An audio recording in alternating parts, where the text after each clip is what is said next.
Hello. Today in this lesson I want to show you how it's important to keep your king in the center and to not castle before your opponent. Of course, only if you can stay with your king in the center, because in this type of position, when the center is closed, yes, you can do that. You can wait a little bit more. Not too much, of course, but in this case, you don't need to rush to castle to make decision where you want to go with your king. Why that is important in chess? Because if you stay a little bit longer with your king in the center, you can see maybe where you can attack. This is so important because if you castle on the side where your opponent also castle, probably you can't attack on that side, because how you can attack? You can bring the pieces there, but also you need to open position. Usually we are opening position when we exchange the pawns, so that means that you should push your pawns, but your king is there, so probably that could be risky for your king also. So in this position we didn't castle, that is positive thing. But white has already some advantage on the queen side, space advantage we can say, and he's really threatening to play b5 here. b5 would be really strong move here, because we will be forced to take, and then we are really weak through the light squares because of our king. Our king is still in the center, and after maybe a6 he can completely open light squares. We can't stay with the pawn on b7, and as you can see, we don't have on the queen side specifically the pawns who is on light squares, so someone needs to cover those squares, and our bishop is already on some mission on the other side, and we don't want to take back him to cover some space, so then we will be forced to play defensive here, and we will be passive. So we need to do something. First, always, yes, in every situation, always first divide the board and try to see where you want to attack. This is so important. So where we should go with our pieces. As you can see already, white has some advantage on the queen side. Probably we don't want to play on that side because our opponent already decided to play there. On the king side, he doesn't have weakness. White doesn't have weakness. So we're in really tough position here. What to do? And now I will tell you. I mean, if you want, you can take pause and try to recognize what could be the plan here for black, but now I will tell you. So queen d7. Idea with that is to play knight d8 and then knight e6, and still, if we need to cover light squares, we will play c6. So knight d8, knight e6. As you can see, we want to transform our knight from queen side to the king side, because we want to try to attack on the king side. For now, there is no weakness on the king side for white, so there is no what to attack here. But there is one square, and that is f4 square. So we can use that square to put our knight there.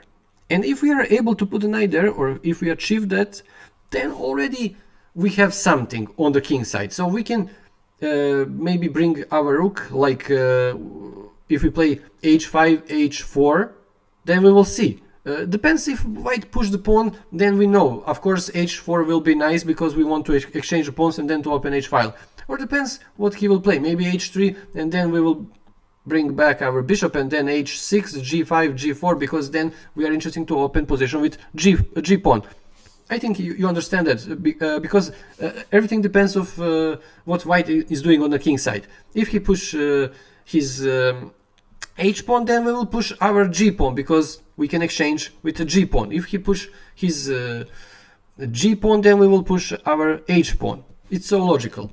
If he doesn't push his pawns, then still we can do something. Maybe we will sacrifice, because when the knight is here, not there, when the knight is here on the f4, we can put even more pieces in attack, and then who knows, maybe the position will be like that we can sacrifice something. So still we are preparing position, we are moving our pieces on the side where we want to play. We don't have space advantage on that side yet, but at least we will bring our pieces there. And also, what is important for us, we want to provoke something from white on the king side.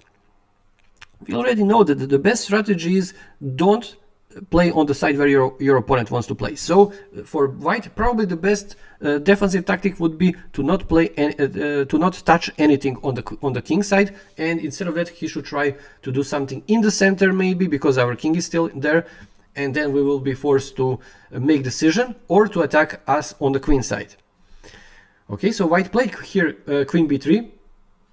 Again, he's bringing the pieces where he wants to play. So we can say some probably logical move, but still he's not decided how to continue with his attack. He's just playing some maybe developing move with his queen, but nothing special.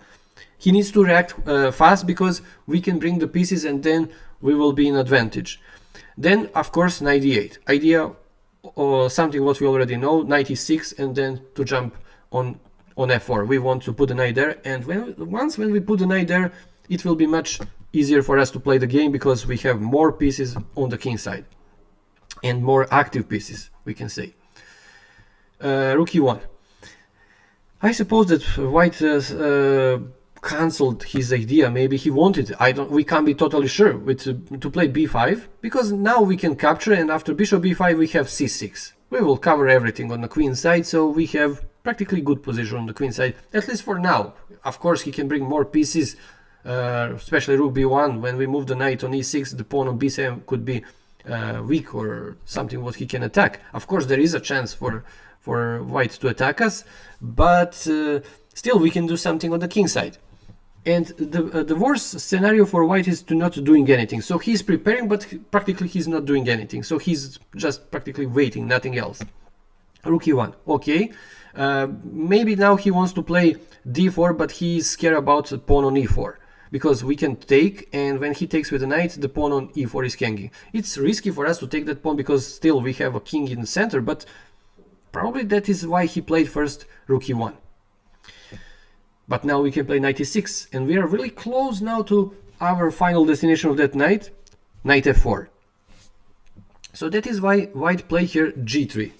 And that is exactly what we wanted from white, to provoke something on the king side. And now it's much easier for us to play.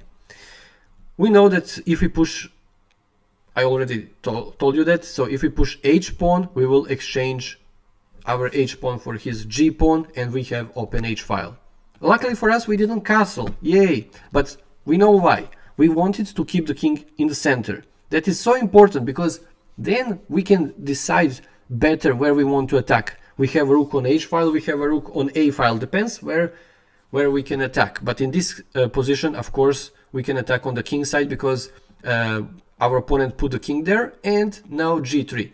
So clear sign that we should attack on the king side. And we don't need to wait anymore, so let's start with h5, of course. King g2. Again, white is playing on the king side. He's doing exactly what we want from him. That is to play on the king side, to spend energy there. h4, he captured the pawn. Okay, we sacrifice that pawn, but in return we already have prepared everything. As you can see, here we can start Operation Blitzkrieg. Wow, how we can feel that moment. It's so easy. We have so many pieces who is looking on the king side.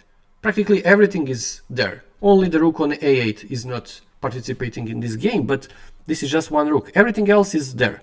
On the other side, white practically doesn't have anything. Everything is kind of stuck on the other side. Maybe the rook on e file, but he can't defend the king, so nothing. Only one rook, one knight is here on h4, and of course we should eliminate him. So, and this is also good because we will open position. So this is immediately Operation Blitzkrieg. We will sacrifice our rook, and after that everything should be as we know already, because we had previous lessons where I also spoke about that. We should be really fast in our attack, and we should try to play tempo moves here.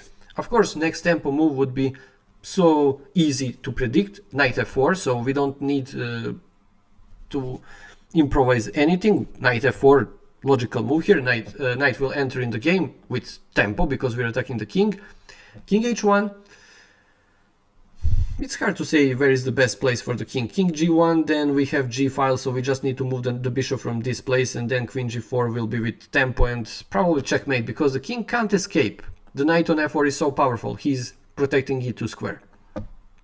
And now we just need to find again if we have possible something with tempo, because then of course white will stay there with his pieces on the other side, out of game. Practically everything what he has here is out of game, and of course the action is on the king side, where we want to play.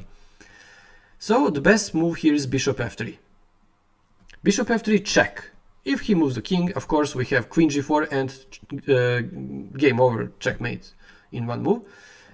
So only thing what we need to count here is knight f3, and after knight f3, lovely move, queen h3, and the game is over. We are threatening checkmate on two variations or two ways. One of variations is queen g2 checkmate, the other is queen f3 check, and after king g1 then queen g2 checkmate, and he can't prevent that. There is no good move here for white.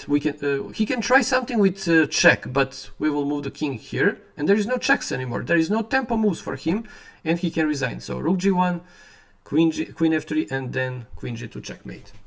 What a nice game. Again, what we can learn from this lesson: stay with your king a little bit longer in the center and try to wait your opponent first to castle. You can do that only if your king is safe in the center. So if your opponent is trying, or you want to open the center, then first move the king, of course. Or if you see that your opponent wants to open the center, move the king from the center. But in this case, we have a time. So if he tries something with d4, maybe he can't play right now that, but okay, I'm just telling you that if you see that your opponent wants to open the center, then try to escape with your king, because center will be open. And of course, it's not good to keep the king in the center when the center is open. Okay? Thank you if you watched the whole lesson. Please subscribe and see you in the next video. Bye bye.